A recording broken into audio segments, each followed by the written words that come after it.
hearings. I know you're going to be watching a couple of them. We have a lot of people here today. A lot of subjects under discussion, including Venezuela, including, of course, North Korea and other things. And I think we're making tremendous headway.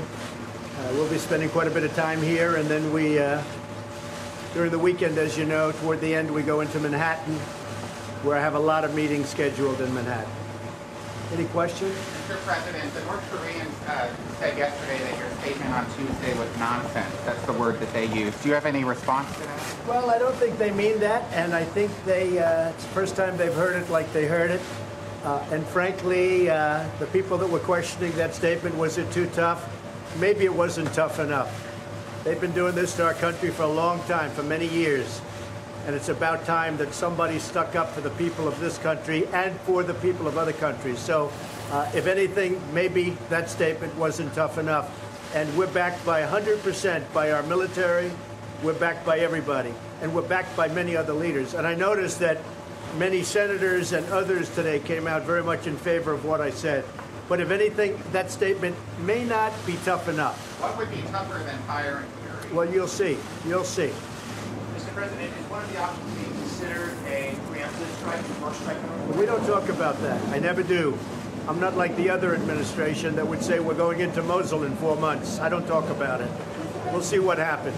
But I can tell you that what they've been doing and what they've been getting away with is a tragedy, and it can't be allowed. Mr. President, would you ever consider negotiations under different circumstances? Sure. We'll always consider negotiations, but they've been negotiating now for 25 years. Look at Clinton. He folded on the negotiations. He was weak and ineffective. You look what happened with Bush. You look what happened with Obama. Obama, he didn't even want to talk about it.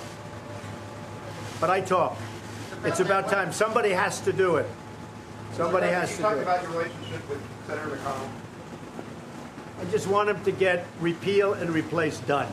I've been hearing repeal and replace now for 7 years, but I've only been doing this for 2 years, and I've really only been doing this for 6 months, but I've been running. So now it's almost 2 years, and all I hear is repeal and replace. And then I get there, and I said, where's the bill? I want to sign it first day, and they don't have it. And they passed repeal and replace, but they never had a president, frankly, or a Senate that was going to do it, but they never had a president, so it didn't matter. So I say very simply, where is repeal and replace? Now I want tax reform and tax cuts. We're going to reduce taxes for the people. We pay more tax than anybody in the world, and we're going to reduce taxes.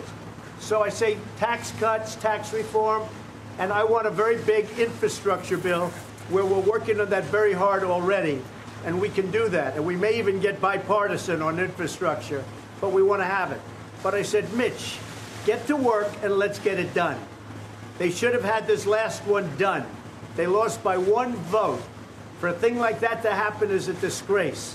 And frankly, it shouldn't have happened. That I can tell you. It shouldn't have happened. Senator McConnell considered stepping down as majority leader. There's some conservative analysts, including Sean Hannity, who say it's time for him to retire. Well, I'll tell you what. If he doesn't get repeal and replace done, and if he doesn't get taxes done, meaning cuts and reform, and if he doesn't get a very easy one to get done, infrastructure, if he doesn't get them done, then you can ask me that question.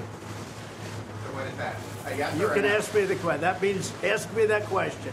Let's hope he gets it. The opioid crisis is an emergency, and if so, why haven't you declared it? The opioid crisis is an emergency, and I'm saying officially right now it is an emergency. It's a national emergency. We're going to spend a lot of time, a lot of effort, and a lot of money on the opioid crisis. But you need emergency powers to address it. We're going to draw it up, and we're going to make it a national emergency. It is a serious problem, the likes of which we have never had.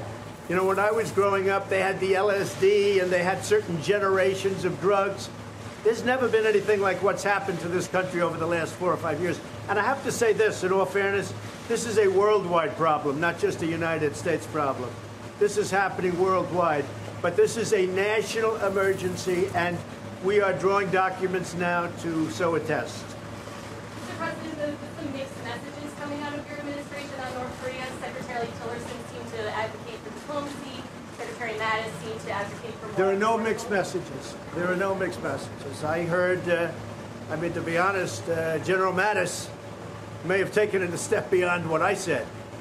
There are no mixed messages, and Rex was just, stating the view. But look, here's the view. I said it yesterday. I don't have to say it again. And I'll tell you this, it may be tougher than I said it, not less. It may very well be tougher than I said it. Okay? How about one more? Can you offer any assurance to the American people who are understandably anxious about the situation with North Korea?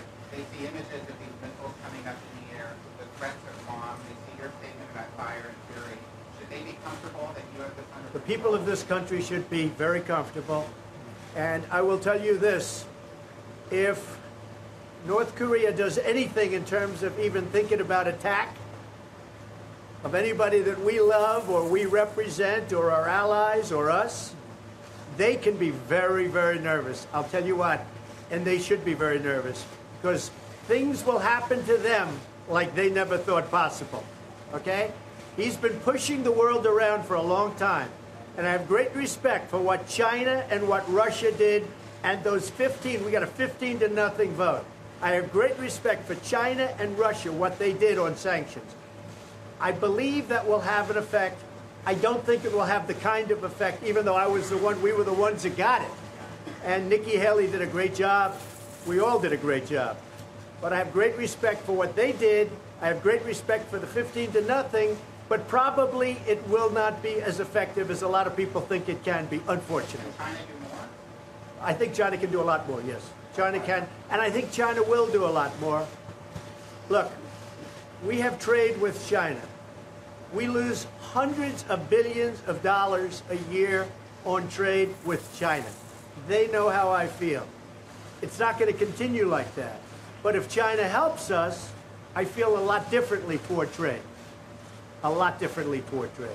So we will I think, the people of our country are safe, our allies are safe, and I will tell you this, North Korea better get their act together or they're going to be in trouble like few nations ever have been in trouble in this world. Okay?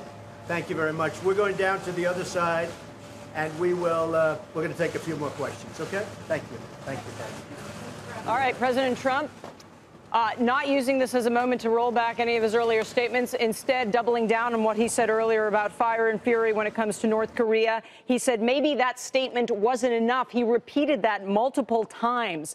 Maybe it wasn't tough enough. We've been negotiating for 25 years. When it comes to market response, 30-year yield move lower, dollar index move lower, but not a whole lot of moves in the averages at all at this point when it comes to stocks. China can and will do a lot more. Hey there, thanks for checking out CNBC on YouTube. Be sure to subscribe to stay up to date on all of the day's biggest stories. You can also click on any of the videos around me to watch the latest from CNBC. Thanks for watching.